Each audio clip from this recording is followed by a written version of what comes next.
Next, we have Venerable Yiding Fa Shi, and she will share with us operation mode of her Taiwanese medium and small temples. Again, she also has a PhD degree, and in the medical field. Before, she has extensive experience in the medical field. She is Vice Chancellor of a Business Study College in Taiwan.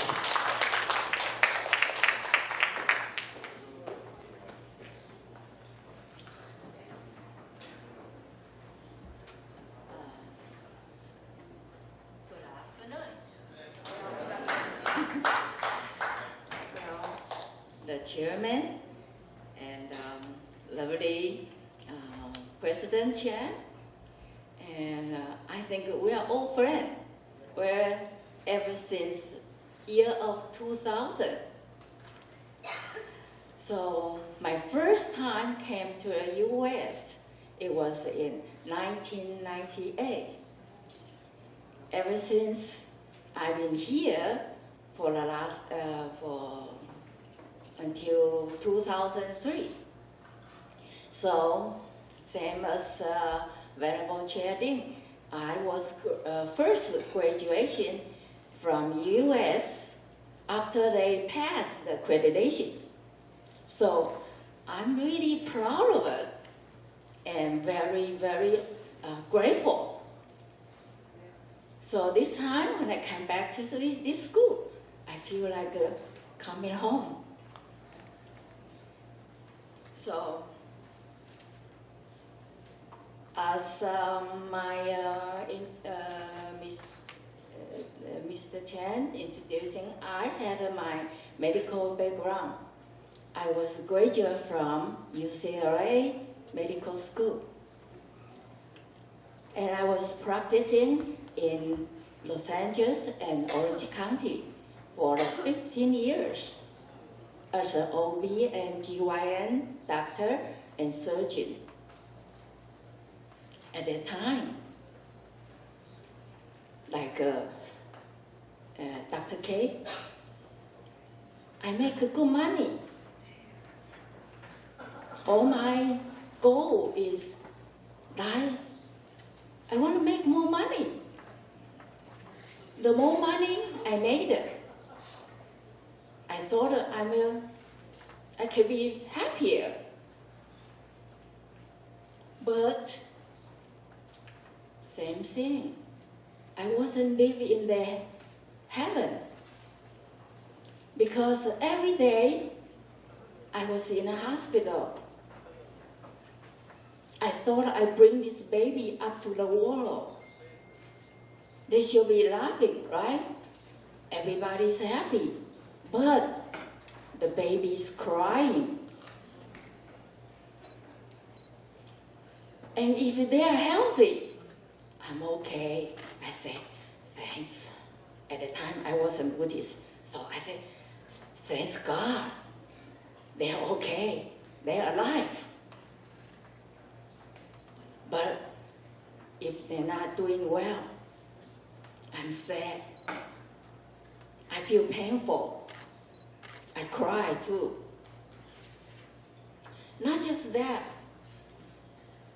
Also, when I first came to this U.S. to study, I was in Chicago. I went to University of Illinois in Chicago campus. I studied psychology. But, like I say, at that time, that was in 1975. The $1 US dollar equaling 42 Taiwanese NT. I have to go out to work and make a tuition and living expense. So my first job, I worked in the nursing home. I took care of those old people. First time, I feel this world is so loneliness, so painful. as now we know, the Buddha has tried to give us a message. Our life is what? In Chinese say, 生老病死. You birth, you coming out, this world. You getting old, then you sick, then you die.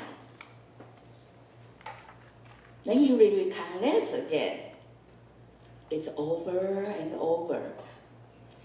You cannot set yourself free. So, before I become a Buddhist nun, I was in the life of, like I say, hell.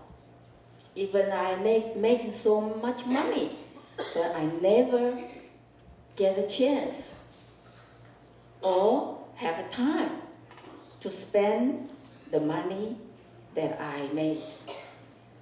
All I did was just buy a bigger house, more luxury car to get tax return. So I'm sure lots of people here in US, what they do, they work so hard. It's for what? For buy bigger money, or for buy bigger house, and build a swimming pool, and buy a good car. And so, are you happy? No.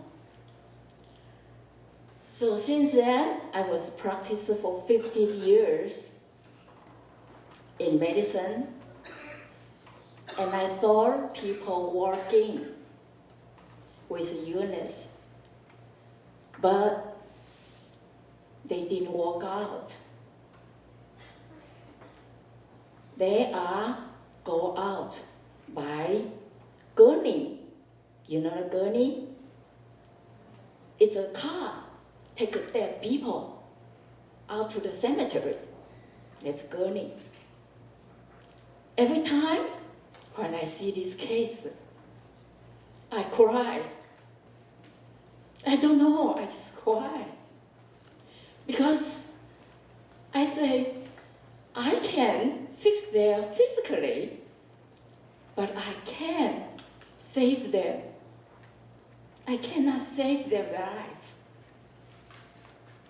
This is what I found the answer until I met my master.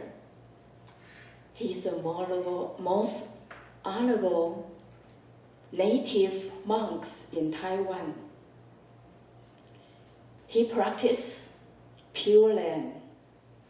He's a Pure Land sect monk. He told me, you have to practice the kindness. You have to practice how to know to give it. Instead, you don't want to ask because you never satisfy yourself. Therefore, you never be happy. So, since then, I told him, but I don't know anything about Buddhism. I have no idea. When they talk about Amitabha, they name Amitabha, and they pray for Buddha, and they talk about sutra. When I took them to Disneyland, I took it to the Hollywood, I took them to a Universal Studio. That's why I'll try to please them, to make them happy, to be a host. But all the way, they'll talk about Heart Sutra. I say, what are you talking about? I have no idea. But they're happy. So my master gave me, before he went back to the Taiwan, in the airport, I cried so hard. I wait for the entrance gate. I cannot go home. I cannot leave away. So finally, my master told me, you have to learn. You have to know. You have to understand what Buddha tells us. You have to go study the Buddha's teaching. I said, but where? You're going home. Why don't I just follow you to go home to Taiwan? And so he said, well, we talk about cause and condition. Cause and effect. Now, I'm telling you, it's not time yet. You have to be perfectly and clarify your mind. You know, what are you doing? What do you want to be your life for? What do you want to do for the people? Then you have to have a knowledge. You have to have a wisdom to go on your way. You cannot just skip away from your painfulness. So that's how, ever since that I know, the Buddha's teaching is really, really a method of a Tao. Now what I mean, it's a way, it's a pathway to save, to be a savior for all sentient beings, because they are ease their mind. They help them then from relief from painfulness. Therefore, the Buddhas in this world, the Buddhists in this world, they are play the role model for all the peoples. Help them then to reach the enlightenment and to be happiness.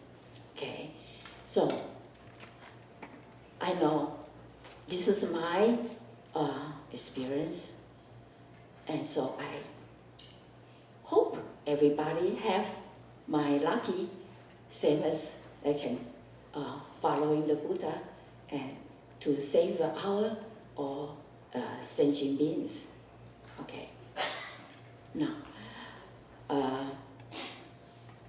like I said, the chairman and the President Chen and all my dear friends. And here, the reason I picked this subject for try to talk about the operation mode of current Taiwanese medium and small temple. As you know, in Taiwan, most population Buddhist population of a Buddhist community is about 60% in their in Taiwanese community. So we not talk about the large organization because they are do whatever more variety and diversity in the way to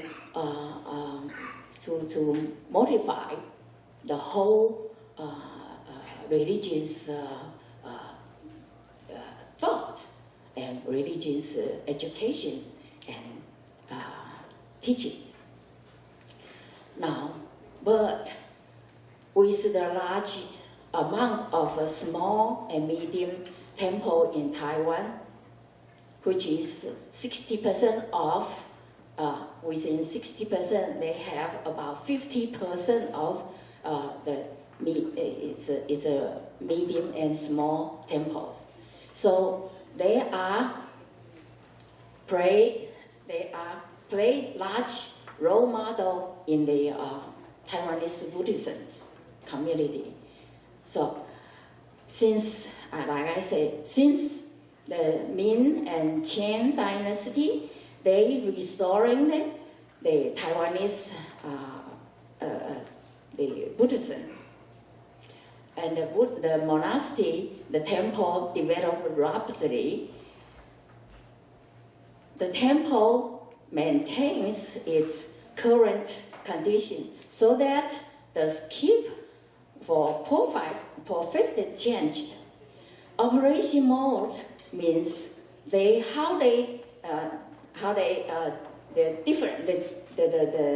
temple maintain its current condition, and they are into the different group. Okay, so now I'm trying to talk about its difference than other country. Taiwanese Buddhism, their structure is much different than others, but a lot of because they are what they call immigration fact. The Taiwanese Buddhism is spread to all over the world. So they are changing, and people are all some other set of the Buddhism. They also kind of follow it and learn from the structure and the practice in Taiwanese Buddhism. Because they thought, I'm sure, some of the different sect, even the Theravada and some other Tibetan school, they also go to Taiwan. They saw, how come? I'm sure you're all excited. How come the Buddhist society in Taiwan, they are so reasonable, so populating, and even you can tell the economy of Buddhism in the community are so knowledgeable. This is because the change of the people, they do have a faithful, and they learn more Buddhist philosophy, and they do what they do. What if they devoted to the Buddhism, they can get all the benefit from the Buddhism thought. So now, but the times change. I'm talking about the economical wise. People in Taiwan were shocked and influenced by the aging population and low fertility. This change, all this status change in our society makes the economical and the practice in the temples, in the temple community, okay? Because of the less monastic power, it does affect the monastic power. Temple has to hire more monks to do the more service. Because I'm talking about because decrease of a member in the temple. Some of moderate temple and small temple, even down to the 1 or 2 monks or nuns in there. So in this way, they do have to hire some other, what we call free agent, free agents, monks and nuns, to do the service. In order to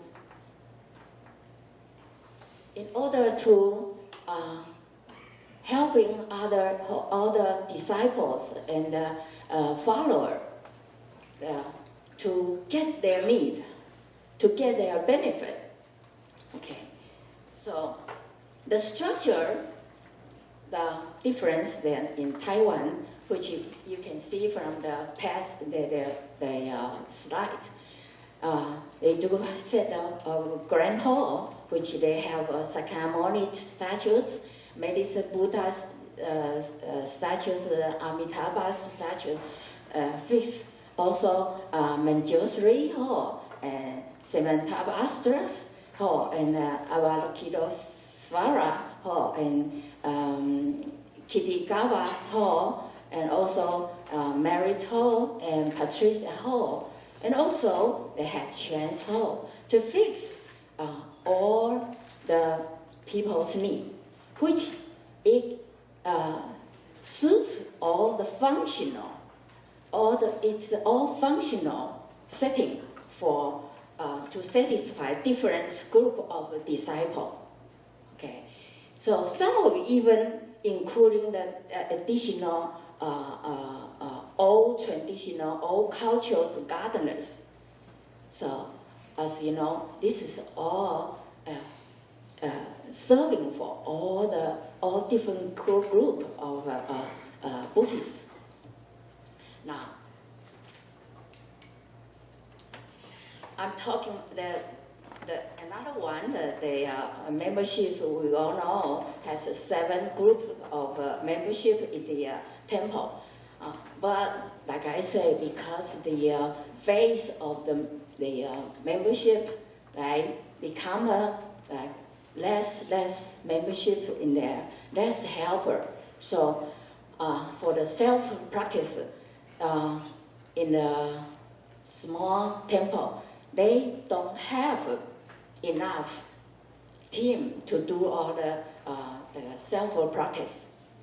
They kind of cut down their worship.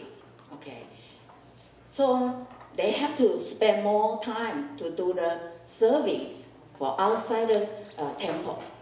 Okay, they have to bring themselves because they vow to serving people, to helping people. So now they have to do the changes themselves by helping, serving outside the community, outside the temple, to get into the community, to help them. Okay. So in order, all the activities like do the 3 platforms, ordination, 5 precepts and Bodhisattva precepts, and 10,000 people purging and relics exhibition and Buddhist treasure exhibition and vegetarian foods and cooking, all the activities to make the people, make all the society awareness of this Buddhism is a good. If you learning, if you become a Buddhist, you do the good deed, you have a good thought, you have an opportunity of salvation yourself, and you have opportunity of become happier in your life. So I know we spend so much time talking about this community service. So now, somebody remind me, I have to make a story short, okay? So now here comes conclusion. Because the different times, the difficult time, we need not just calling and awareness. We must awareness the change of the society and do the transition. What the transition is, what we could do, we need to do more workshop to fix and to practice and useful, practical and useful for the community. Therefore, we were able to kind of salvage more beings and rather diversity to all sentient beings. That's what we should do. We deeply hope that this calling will inspire their good Sita. Of this organization of mediums and small temples, we deeply hope that not only they quickly pick up the study and practice to be a great awareness to self-liberation, to be a sermon to benefit all the beings, but also to liberate more sentient beings. As I mentioned, the whole society changed. And the data shows, not just in Taiwan, all over the world, because the low fertilities, older people is more higher rate in this, everywhere in your country too. So we need to do the transition. What we can do more. When we taking care of these older age people, we also sermon for the younger. So this way we can also awaken of the younger people. So in Taiwan, so now I spend more times do the workshop in the hospital, in the older community to help them, to ease them, to give them kindness, and for them feel safe, for them to feel happy, and they are going to the paradise instead of going to the heaven. Okay, and so I hope in this the subject that I bring up, I hope everybody, we all Buddhist, Buddha's disciples, we are all need to work together and helping save this world. Thank you.